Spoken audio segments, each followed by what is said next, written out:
नमस्कार दोस्तों, स्वागत है आपका। इस नए वीडियो में हमारी जिंदगी में कई बार हम खुद को एक मुश्किल घड़ी में पाते हैं। कई बार हमें बड़े फैसले लेने पड़ते हैं, लेकिन हमें यह नहीं पता होता कि वह सही है या गलत। क्या उस फैसले का परिणाम हमारे जीवन में खुशियां लाएगा या मुसीबत। लेकिन कई बार हमारे पास सही निर्णय लेने के सुझाव नहीं होते और हम जल्दीबाजी में फैसला कर लेते हैं, और उन फैसलों की वजह से हमारी जिंदगी सुखमय हो सकती है या फिर हमारी जिंदगी नरक से भी बढ़कर हो सकती है। इसलिए सही फैसला लेने की क्षमता हमारे जीवन में सफलता हासिल करने के लिए आवश्यक है। तो चलिए आज की इस बोध कहानी के माध्यम से जानते हैं कि जीवन में सही फैसले कैसे लिए जाएं, और यह भी कि सही निर्णय लेने का तरीका कौन सा है। तो बिना किसी देरी के कहानी शुरू करते हैं दोस्तों। कई साल पहले की बात है, एक छोटे से राज्य में एक बौद्ध भिक्षु निवास कर रहे थे, जिन्हें सभी जगहों पर उनके ध्यान के बड़े चर्चे थे। वह बौद्ध भिक्षु बहुत ज्ञानी थे।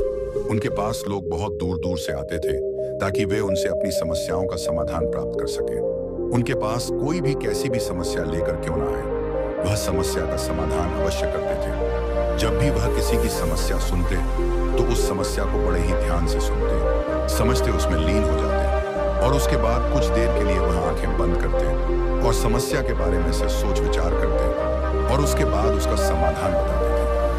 ऐसे में कोई भी व्यक्ति उनके बारे में केवल एक ही बात सोचता था, शायद इन साधु के पास कोई ऐसी चमत्कारिक शक्तियां हैं जिससे यह समाधान पूछते हैं और उसके बाद हमें वह समाधान बताते हैं। एक बार एक युवक ने उन महाराज से पूछ भी लिया, क्या आपके पास ऐसी कोई चमत्कारी शक्तियां हैं जिसके कारण आप हमारी समस्याओं का समाधान करते हैं, या आपके पास ऐसी कोई दिव्य दृष्टि है जिससे आप हमारी समस्याओं का समाधान खोज पाते हैं। उस युवक की यह बात सुनकर वह साधु जोर जोर से हंसने लगे, लेकिन उन्होंने उस युवक की बात का कोई जवाब नहीं दिया। उसके कुछ ही दिनों बाद उस राज्य में एक बड़ी अजीब सी घटना घटी। उस राज्य में एक बुढ़िया औरत रहा करती थी जो अपने घर में अकेले ही रहती थी। उसका कोई ना था। उस राज्य से होकर 4 मित्र अपने घर की ओर जा रहे थे। वे लोग दूसरे नगर में काम करके पैसा इकट्ठा करके अपने गांव की ओर जा रहे थे। ये बात बहुत पुराने जमाने की है, जब यातायात के साधन ना हुआ करते थे, इसलिए वे लोग पैदल ही यात्रा किया करते थे। इसी कारण वे चारों मित्र अपने अपने धन को इकट्ठा करके अपने गांव की ओर प्रस्थान कर रहे थे। उन चारों ने अपना अपना धन एक छोटी सी पोटली में रखा था, और उसी पोटली में उन सब की सारी कमाई थी। तभी उन चारों मित्रों में से एक मित्र कहता है, मित्रों, इस तरह से यदि हम अपना धन अलग अलग रखेंगे तो इससे हमारा धन चोरी हो सकता है। क्यों ना हम अपना सारा धन एक ही पोटली में रख दें, जिससे हम सब इस पर ध्यान भी दे सकेंगे और हमारा धन सुरक्षित भी हो जाएगा। और जब हम अपने गांव पहुंच जाएंगे तो हम वहां पर अपना अपना हिस्सा इसमें से ले लेंगे। उन तीनों मित्रों ने उस युवक की बात मान ली, और वे सभी मिलकर अपना धन एक ही पोटली में रख देते हैं, और वे सभी मिलकर अपने गांव की ओर आगे बढ़ते हैं। चलते चलते काफी समय बीत चुका था और अब रात्रि होने वाली थी। तभी आगे चलकर रास्ते में उन्हें एक घर दिखाई दिया, जहां पर एक बूढ़ी औरत रहा करती थी। सूर्य ढल भी चुका था और उन चारों मित्रों को रात रुकने के लिए कोई न कोई जगह की आवश्यकता भी थी। ऐसे में उन चारों ने मिलकर यह योजना बनाई कि वे लोग आज रात इसी घर में ठहरेंगे। इसलिए वे चारों लोग उस घर की ओर आगे बढ़ते हैं। उस घर का दरवाजा खटखटाते हैं। तभी सामने से एक बूढ़ी औरत दरवाजा खोलती है, और उन चारों मित्रों में से एक मित्र हाथ जोड़कर उस बूढ़ी औरत से कहता है, माताजी, हम अपने गांव की ओर जा रहे थे, लेकिन यहाँ रास्ते में ही रात हो गई और अब हम इतनी रात में सफर नहीं कर सकते। इसलिए हमारी आपसे विनती है कि हम आपके यहाँ पर एक रात रुकना चाहते हैं। सुबह होते ही हम यहाँ से चले जाएंगे। उस बूढ़ी औरत ने काफी देर सोच विचार किया, और उसके बाद वह बूढ़ी औरत कहती है, ठीक है, तुम सभी आज रात के लिए यहाँ पर रुक सकते हो। मुझे कोई दिक्कत नहीं, मैं खाना बनाने जा रही हूँ। कहो तो तुम लोगों के लिए भी बना दूं। उन चारों ने सहमति जताते हुए कहा, हाँ बिल्कुल। उसके बाद उन चारों मित्रों ने धन की पोटली उस बूढ़ी औरत को थमा दी और कहा, माताजी, इस पोटली में हमारे साल भर की कमाई है। हम चारों ने अब तक का अपना सारा कमाया हुआ धन इसी पोटली में रखा है, और अब हम इसे आपको सौंपते हैं, क्योंकि यह हम चारों से ज्यादा आपके पास सुरक्षित होगा। हम बस इतना चाहते हैं कि यदि हम चारों में से कोई एक व्यक्ति से लेने आए तो आप इस पोटली को उसे मत देना, जब तक कि हम चारों ताऊ एक साथ इस पोटली को लेने ना आए। तभी वह बूढ़ी औरत कहती है, ठीक है बेटा, यदि तुम चारों एक साथ आओगे तभी मैं इस पोटली को आपको सौंपेंगी। और वैसे भी आप लोग तो सुबह यहाँ से चले जाने वाले हैं। मैं आपको सुबह ही ये पोटली थमा दूंगी, वह धन की पोटली। उस बूढ़ी औरत को थमाकर चारों मित्र निश्चिंत हो जाते हैं कि अब उनका धन सुरक्षित है, और वे लोग खाना खाकर सो जाते हैं। अगली सुबह जब वह चारों उठते हैं तो सभी लोग अपनी आगे की यात्रा के लिए तैयारियां शुरू कर देते हैं। उन चारों नौजवानों में से एक नौजवान थोड़ा सा बदमाश था। वह अपने उन तीनों मित्रों से कहता है, भाइयों, इस बूढ़ी औरत ने हमारी रात भर खातिरदारी की है, हमें अच्छा भोजन खिलाया, सोने के लिए अच्छी जगह दी, रात भर यहाँ सर छुपाने के लिए एक अच्छा मकान दिया और हमने अब तक उसके कुछ नहीं किया। वह बूढ़ी औरत अकेले ही खेतों में काम कर रही है। क्या हम सभी यहाँ से जाने से पहले इस बूढ़ी औरत की मदद नहीं कर सकते? उस बदमाश नौजवान ने मन ही मन यह योजना बना ली थी कि वह किसी तरह से भी उस बुढ़िया से पोटली हासिल करके ही रहेगा। बाकी के तीनों मित्र उसकी बातों में आ जाते हैं और वे सभी मिलकर उस बुढ़िया की मदद करने अर्थात खेतों में काम करने के लिए चल पड़ते हैं। वे सभी मिलकर खेतों का काम कर ही रहे थे कि तभी वह बदमाश नौजवान अपने बाकी तीनों मित्रों से कहता है, मित्र, मुझे जोरों की प्यास लग गई है, मैं जरा उस बूढ़ी औरत से पानी मांग कर लाता हूँ। वह बाकी मित्र भी अब काफी थक चुके थे, उन्हें भी जोरों की प्यास लगी थी, इसलिए वह तीनों मित्र उसे वहां से जाने की अनुमति दे देते हैं। जैसे ही वह बदमाश उस बूढ़ी औरत के पास पहुंचता है, वह उस बूढ़ी औरत से कहता है, माताजी, अब हम यहाँ से जा रहे हैं, कृपया करके हमारे धन की पोटली हमें वापस दे दे। इस पर वह बूढ़ी औरत कहती है, नहीं नहीं, जब तक तुम चारों एक साथ ना हो तब तक मैं वह पोटली किसी को नहीं दे सकती। तुम्ही ने तो कहा था कि जब तक हम चारों एक साथ ना हो तब तक यह पोटली किसी को नहीं देनी है। तभी वह बदमाश उन तीनों की तरफ इशारा करते हुए कहता, लाओ, उन तीनों ने सोचा कि हमारा मित्र हमारे लिए पानी लाना चाहता है, इसलिए वह हमसे आज्ञा मांग रहा है। तभी उन तीनों मित्रों ने इशारे में उस युवक से कहा, हाँ हाँ ठीक है, ले आओ। यह देख, उस बुढ़िया को यह लगने लगा कि अब यह चारों यहाँ से जा रहे हैं और ये अपनी पोटली मांग रहे हैं, इसलिए उस बुढ़िया ने पोटली उस बदमाश के हाथों में रख दी और वह बदमाश उस पोटली को लेकर वहां से चला गया और बाकी के तीनों मित्र अपने खेत के काम में व्यस्त हो जाते हैं। कुछ देर के बाद जब वो तीनों खेत का काम करके वापस लौटते हैं और बुढ़िया से कहते हैं, माताजी, हमारा मित्र जो वहां पानी पीने आया था वह कहाँ गया? इस पर वह भी है। बुढ़िया कहती है, क्या वह पानी पीने आया था? पर वो तो कह रहा था कि हम चारों जा रहे हैं, कृपया करके हमारे धन की पोटली हमें थमा दे। तब तीनों बड़े आश्चर्य होकर उस बुढ़िया से कहते हैं, माताजी, हमने भला कब कहा वह पोटली मांगी थी? हमें तो प्यास लगी थी और हमने पानी के लिए इशारा किया था।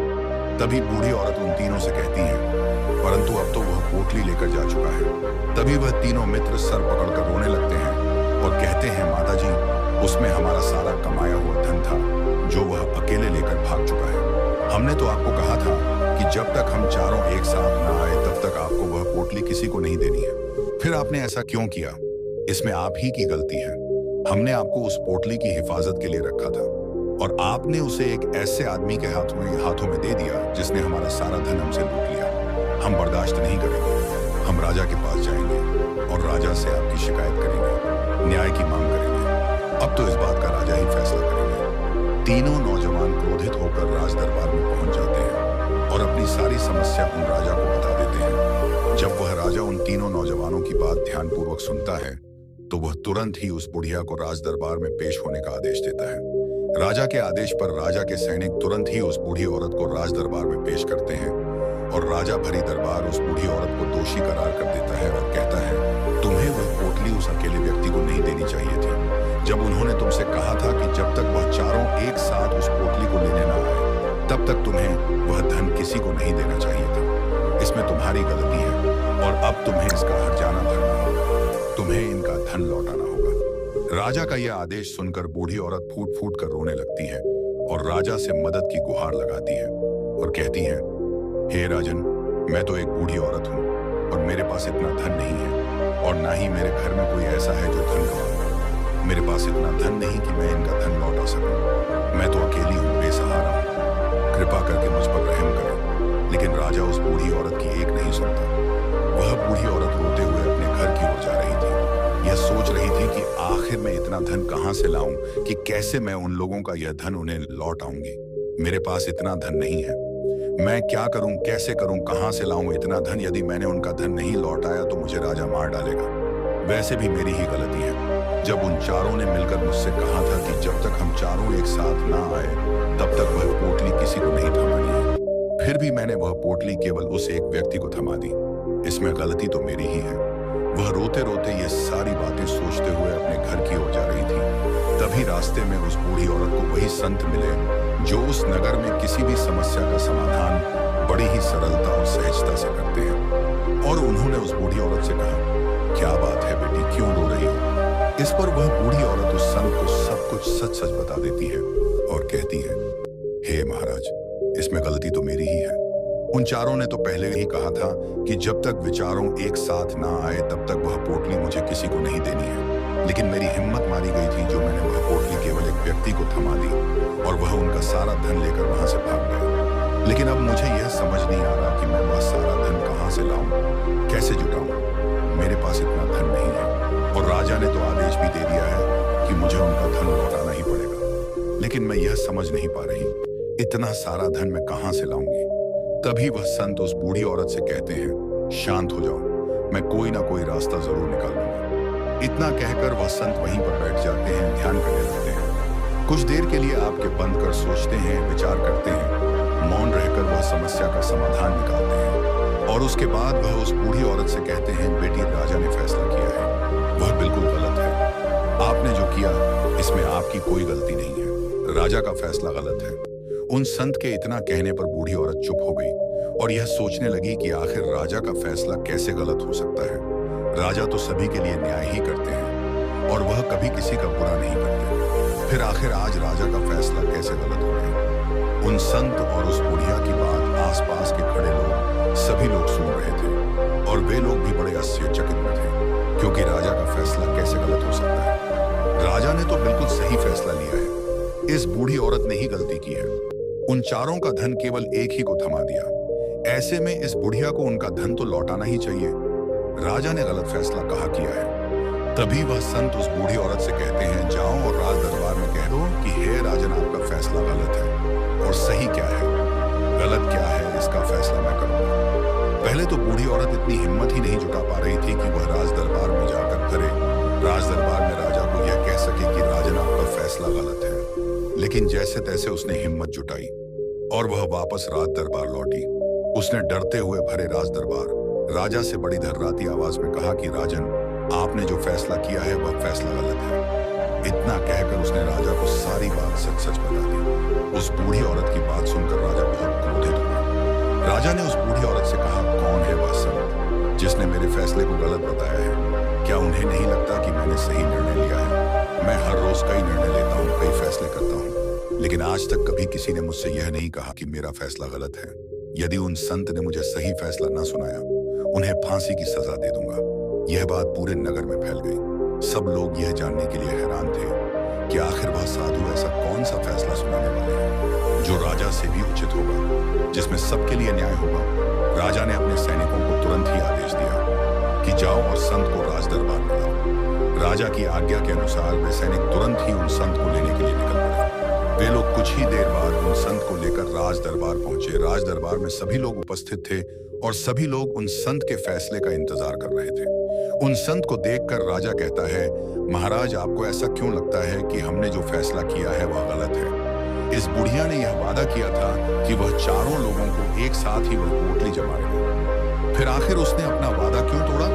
इसने यह गलती क्यों की कि इसने केवल एक ही को पोटली थमा दी और वह उनका सारा धन लेकर यहाँ से भाग गया? तो क्या इसमें इसकी गलती नहीं है? क्या इससे इनका धन नहीं लौट आना चाहिए? इस पर वह साधु बड़ी विनम्रता से राजा से कहते हैं, हे राजन, यह आपका फैसला था, लेकिन मैं आपसे कुछ कहना चाहता हूँ। इस पर राजा कहता है, ठीक है, कहिए आप क्या कहना चाहते हैं? इस पर वह साधु बड़ी विनम्रता से राजा से कहता है, हे राजन, जैसा कि वादा किया गया था कि पोटली एक साथ उन चारों को ही दी जाएगी, तो अभी तो यह केवल 3 है, चौथा कहाँ है? तो इनसे कहिए कि यह लोग यहाँ से वापस जाएं और अपने उस चौथे मित्र को यहाँ लेकर आए, तभी इनका धन वापस किया जाएगा। और वादा भी ऐसा ही किया गया था कि जब तक चारों लोग एक साथ ना हो तब तक उनका धन उन्हें नहीं लौटाया जाएगा। और यदि यह बूढ़ी औरत इन तीनों को धन लौटा देती है तो यह बूढ़ी औरत अपना वादा तोड़ देगी और यह सही नहीं है। इसीलिए यदि आप चाहते हैं कि इनका धन लौटाया जाए तो पहले इनसे कहिए कि ये लोग जाएं और अपने उस चौथे मित्र को यहाँ पर वापस ले आए। उस राज दरबार में हर कोई इस बात को सुनकर बहुत खुश हुआ। सभी ने उन संत की बहुत तारीफ की। राजा भी उन संत के इस फैसले से पूरी तरह से सहमत था। राजा तुरंत ही उन संत के सामने सिर झुका लेता है और हाथ जोड़कर उनसे कहता है, हे महाराज, आपका यह फैसला इतना सही कैसे हो सकता है? आखिरी बात मेरे दिमाग में आई, क्यों नहीं मैंने इस बात को इस तरह से सोचा क्यों नहीं? तभी वह साधु उस राजा से कहते हैं, हे राजन, आपके पास और भी काम होते हैं। आप दिन भर व्यस्त रहते हैं और आपको जल्दबाजी में फैसले लेने पड़ते हैं। आपने इस मामले को न समझा, लेकिन इसे देखने में आप गलती कर रहे हैं। इससे आपने केवल ऊपरी तौर पर देखा, आपने इसकी गहराई तक जाने का प्रयास तक नहीं किया। यदि आपने इस मामले की गहराई को देखा होता, समझा होता, तो आप भी इसी नतीजे पर आते। जब तक हम किसी मामले की गहराई तक नहीं जाते, तब तक हम उसका सही समाधान नहीं निकाल सकते। लेकिन हम में से अधिकांश लोग तो अपने फैसले केवल जल्द में लेना चाहते हैं, भले ही वह मामला कितना भी गंभीर क्यों ना हो। हमें तो बस अपना हक चाहिए, हमारा नाम होना चाहिए, भले ही फैसला हमारे लिए आगे चलकर हमारे लिए नुकसानदायक क्यों ना हो। लेकिन हम तो उस मामले की गहराई तक जाने के लिए सोचते तक नहीं। तभी वह राजा उन संत से कहता है, हे महाराज, क्या आपके पास कोई दिव्य शक्तियां हैं? क्या आपके पास ऐसी कोई चमत्कारिक शक्ति है जिसे आप सवाल करते हैं और बदले में वह आपको जवाब देती है, जिस कारण आप सटीक और सही समाधान बता पाते हैं? राजा की यह बात सुनकर वसंत मुस्कुराने लगे और राजा से कहते हैं, हिरण्य, यह सवाल मुझसे कई लोगों ने पूछा है और मैंने कभी किसी का जवाब नहीं दिया, लेकिन आप इस राज्य के राजा हैं, इसलिए मैं आपके इस प्रश्न का उत्तर देता हूँ। आप में से कई लोगों को यहाँ ऐसा लगता है कि मेरे पास कोई ऐसी शक्तियां हैं जिससे मैं बात कर सकता हूँ, जिससे मैं कोई भी समस्या का समाधान पा सकता हूँ। लेकिन मैं आप लोगों को एक बात सच सच बता देता हूँ, मेरे पास ऐसी कोई शक्तियां नहीं हैं। मैं तो केवल हर मामले की गहराई तक सोचता हूँ, उस बात पर विचार करता हूँ, और जब मैं विचार करता हूँ तो मेरे सामने कई सारे समाधान आते हैं, और जो समाधान मेरे सामने आते हैं मैं उन पर भी विचार करता हूँ, उनके बारे में भी गहराई तक जाता हूँ, और जब मुझे लगता है कि इस समस्या का समाधान यही होना चाहिए, तभी मैं समाधान उस व्यक्ति को देता हूँ ताकि वह अपनी समस्या का समाधान कर सके। अब आप ही सोचिए, आप जल्दबाजी में यह फैसला लेकर इस बुढ़िया का जीवन पूरी तरह से बर्बाद कर देते। हमारा पूरा जीवन केवल एक फैसले पर निर्भर करता है। यदि वह फैसला सही हुआ तो हमारा जीवन अच्छा बन जाएगा, और यदि वह फैसला गलत निकला तो हमारा जीवन नरक से भी बदतर हो सकता है। इसलिए यदि आप सही और सटीक फैसला लेना चाहते हैं तो आपको मौन रहना सीखना पड़ेगा। मौन रहकर उस पर विचार करना सीखना होगा, क्योंकि हमारे फैसले ही हमारा भविष्य तय करते हैं, हमारी जिंदगी का अगला पड़ाव तय करते हैं। फिर चाहे वह फैसले छोटे हों या बड़े, वे ही हमारी जिंदगी को निर्धारित करते हैं। इसलिए सबसे पहले हमें सही फैसले लेने के लिए मौन रहना सीखना आवश्यक है, उन पर विचार करना आवश्यक है, और जब आप ऐसा करते हैं तो आपके सामने एक ही समझ के कई सारे समाधान निकल कर आते हैं, और जब आप उन पर गौर करेंगे तो आपको यह समझ में आएगा कि उन फैसलों का समाधान कैसा होना चाहिए, कि समाधान से आपको क्या फायदा होगा और क्या नुकसान होगा, या उस समाधान पर सोच और विचार करने पर ही आप उसे समझ सकते हैं, और तभी आप यह निर्णय भी ले सकते हैं कि क्या यह समाधान उचित रहेगा या नहीं। और यह सब संभव हो सकता है यदि हम कम बोलना शुरू करें, अब पूरी तरह से मौन हो जाए। इसका अर्थ यह है कि आप भीतर से शांत हो जाएं, और जब आप भीतर से शांत होने लगते हैं तो आपका मन स्पष्ट होने लगता है, साफ होने लगता है, और आप किसी भी चीज पर सोच विचार कर सकते हैं। और जब आप भीतर से शांत होने लगते हैं तो आप ऊपर से भी कम बोलते हैं, और जब आप धीरे धीरे कम बोलने के आदी हो जाते हैं तो आप साफ और स्पष्ट तौर पर सोच और समझ पाते हैं। आपके विचारों में शुद्धता आ जाती है, जिससे आपको यह साफ और स्पष्ट देखने को मिल जाता है यह कौन सा फैसला सही होगा और कौन सा फैसला गलत होगा, आपको उस परिस्थिति में क्या करना चाहिए और क्या नहीं करना चाहिए। लेकिन हम में से अधिकांश लोग अपने आप को सही साबित करने के लिए, अपने आप को ऊंचा साबित करने के लिए अत्यधिक बोलते हैं, और इतना बोलते हैं हर कोई उनकी